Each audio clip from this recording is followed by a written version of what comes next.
Assalamualaikum warahmatullahi wabarakatuh. Nepangkeun nami abdi Rafia Beliana ti kelas 10 IPS 2. Abdi bade ngawawancara punbiang ngeunaan pentingna basa Sunda dina dunia pendidikan. Sateacana abdi bade naroskeun nami ibu saha? Waalaikumsalam warahmatullahi wabarakatuh. Nepangkeun nami Ibu Reni Marlina punbiang ti Rafia Adeliana. Ibu bade ngawalar pertanyaan ti hideuk ngeunaan pentingna bahasa Sunda di dunia pendidikan. Bahasa Sunda di dunia pendidikan kacida pentingna sanaos seueur pisan bahasa-bahasa nu sanes. Bahasa Sunda mangrupa ciri khas rakyat Jawa Barat khususna suku Sunda. Ibu kacida satujuna upami di sakola diayakeun pelajaran bahasa Sunda supados murangkalih atanapi siswa sakola tiasa ngamumule bahasa Sunda.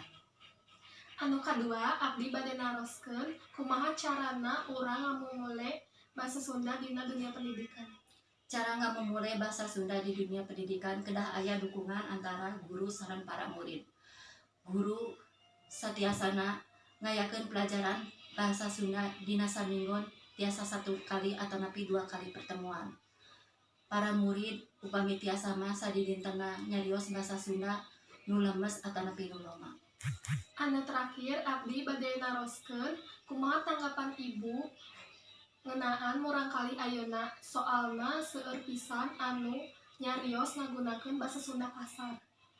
Ibu oge ngarasa prihatin pisan ninggal atanapi ngadangu murangkalih ayeuna seueur pisan nyarios bahasa Sunda kasar.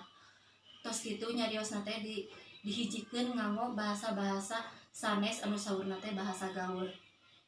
Ibu pribadi salaku orang tua kedah masihan contoh ka murangkalih ngawitan ti lingkungan keluarga supados nyarios bahasa Sunda nu lemes.